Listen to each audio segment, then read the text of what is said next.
Aujourd'hui, je suis à Pékin sur la porte de la paix céleste, c'est-à-dire la place Tiananmen, parce que je voulais vous montrer en particulier ce panneau qui est là derrière moi, qui est accroché sur les murs de l'Assemblée du peuple, c'est-à-dire le Parlement chinois. Parce que pendant que nous, à Paris, sur la Tour Eiffel, on compte le nombre de jours avant l'an 2000, ici à Pékin, on compte le nombre de jours et même de secondes avant que Macao ne redevienne chinoise.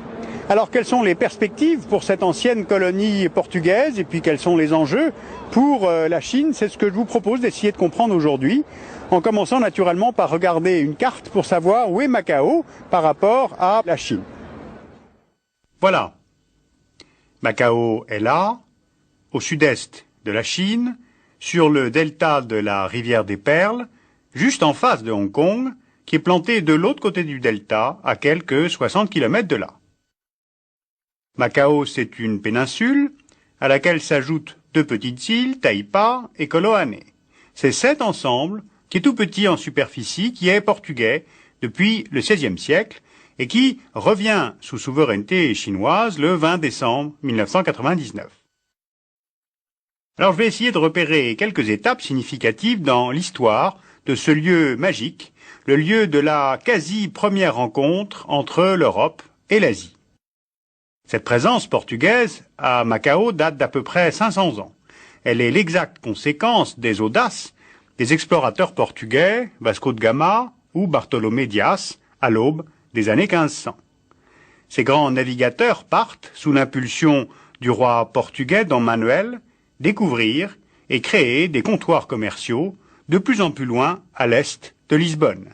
Ouverture d'un comptoir à Goa en Inde, à Malacca, à Timor, avant de remonter les côtes chinoises.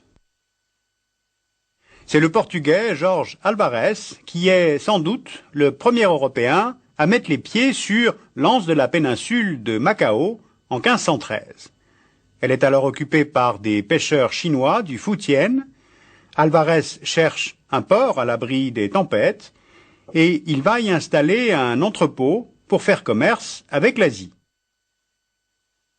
L'or et l'argent venant des Indes, soie, brocart, porcelaine de Chine, batik de Java, camphre de Bornéo, poivre, épices, santal de Timor, métal argenté du Japon. Cette rencontre est l'un des tout premiers ancrages de l'Europe en Extrême-Orient. Et rappelons tout de même que le Hong Kong des Britanniques ne sera fondé qu'au XIXe siècle, soit 300 ans après l'arrivée des Portugais. Macao est fondée officiellement en 1557. Elle est connue comme la cité au nom de Dieu. Ce nom de Macao vient sans doute de Ama, nom d'une divinité locale chinoise, protectrice des marins, qui a son joli petit temple au sud de la péninsule, puis Ao, qui voulait dire baie en cantonais, devenant ainsi Ama-Gao, donc Macao. À peine 10 ans après la création de la ville viennent les missionnaires, et pas n'importe lesquels, ce sont les jésuites. Leur mission est d'évangéliser l'Orient, et c'est Macao qui sera diocèse pour toute l'Asie. D'où la construction à Macao de la cathédrale San Paolo, construite vers 1630 par des jésuites italiens et des artistes chinois et japonais. La cathédrale est attenante à un collège universitaire, une bibliothèque, une imprimerie, et l'ensemble forme la première université occidentale en Asie, où l'on enseigne les sciences des grandes académies de l'Europe. Saint-Paul fut la plus belle église à l'est de Rome, jusqu'à son incendie accidentel en 1835. Il n'en reste aujourd'hui que la superbe façade baroque. Le jésuite François Xavier exerce à Macao, il a une grande avenue qui porte son nom aujourd'hui, et son successeur n'est autre que le célèbre Matteo Ricci, initié au bouddhisme, au taoïsme, le premier à écrire le catéchisme en chinois.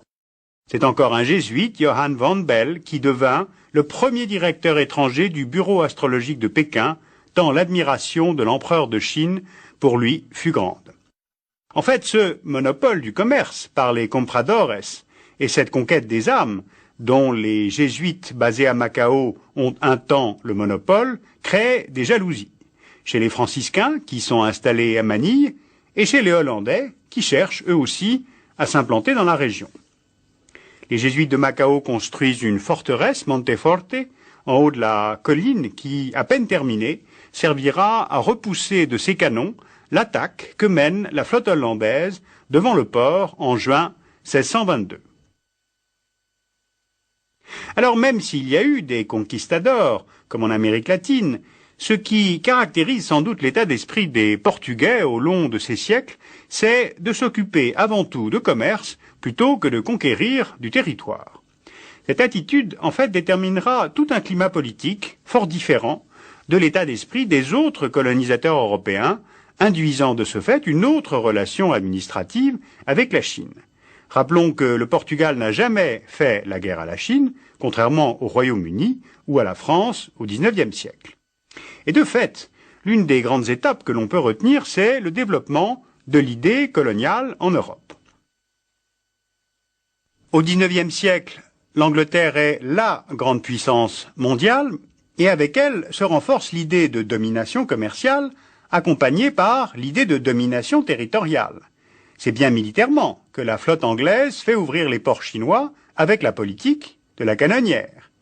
Après la guerre de l'opium, les Anglais, vainqueurs en 1843, ouvrent un port de commerce à 60 km au nord-est de Macao, sur une île devant le continent. Cette île, c'est Hong Kong, ce qui signifie la baie parfumée. Et cette implantation de Hong Kong, juste de l'autre côté de la rivière des Perles, est importante. Car d'abord, la confrontation entre Royaume-Uni et Chine n'a rien d'une douce découverte culturelle. Par effet de ricochet, cela va conduire le Portugal et la Chine à sortir Macao de son ambiguïté institutionnelle, donc à signer un premier traité sino-portugais de commerce et d'amitié en 1887. Mais Macao n'est pas vraiment une colonie, contrairement à Hong Kong. Elle n'est pas conquise militairement, et cette ambiguïté du statut a longtemps donné à ses habitants un sentiment d'indépendance, aussi bien vis-à-vis du Portugal que vis-à-vis de la Chine. Ensuite, l'arrivée de la rivale anglaise, Hong Kong, au milieu du XIXe siècle, fait perdre à Macao son monopole du commerce régional et d'intermédiaire pour les idées entre l'Europe et l'Asie. Ce qui fait qu'à partir du XIXe siècle, la ville va se placer dans l'interstice entre le légal et l'illégal. L'économie de la péninsule va s'appuyer sur le jeu, puis sur le commerce des coulis, la prostitution, l'opium, dont le commerce et les fumeries vont rester légales jusqu'en 1947. Inconvénients, contrebande et illégalité. Avantages, métissage. Métissage constant, renforcé par la Deuxième Guerre mondiale du fait de l'invasion japonaise en Asie, dont Macao sera épargné, le port accueillant les réfugiés, devenant un lieu de refuge, de croisement et d'espionnage. À Macao, les visages et les comportements parlent d'eux-mêmes. Croisement propre à une situation portuaire, croisement non seulement entre Chinois et Portugais, mais Portugais-Malais, Portugais-Brésiliens, Portugais-Indiens, tous les comptoirs du Portugal en Asie. Il y a à Macao une culture qui est propre à cette ville, qui n'est ni portugaise ni chinoise. À cette mixité s'ajoute la cohabitation entre les religions, catholiques, bouddhiques, quelques musulmans. Tout cela crée la familiarité avec l'autre, donc l'absence de peur de l'autre, donc la tolérance. La dimension religieuse et même spirituelle a toujours été présente à Macao, et sur place, certains ont cette jolie expression « nous avons la bonne indifférence ». Eh bien, cette tolérance, elle se maintient aujourd'hui, et l'on ne perçoit pas, pour le moment en tout cas, sur place, de signes contraires. Maintenant, de retour en Europe, si l'on passe du constat à l'analyse, il faut d'abord préciser que non, la Chine, et encore moins les Chinois, ne comptent les jours avant la rétrocession. Macao est un non-enjeu et en tout cas un non-problème. S'il y a enjeu, c'est peut-être l'idée que se fait la Chine de l'intégrité de son histoire, une revanche à prendre sur ces Européens qui lui avaient imposé les traités inégaux au XIXe siècle. Et puis en jeu, enfin, parce qu'il y a toujours derrière, naturellement, la question de Taïwan à récupérer. Alors, après avoir évoqué ce dernier vestige de la première rencontre entre Extrême-Orient et Occident, ce lieu de nostalgie, ce croisement émouvant quand on aime deux mondes, celui de la Méditerranée et celui de l'Asie chinoise, eh bien la semaine prochaine, je vous propose de vous parler de Macao au présent, de son économie, de faire un peu de prospective pour vous faire saisir pourquoi ce retour de Macao à la Chine ne ressemble en rien au retour de Hong Kong l'anglaise en 1997.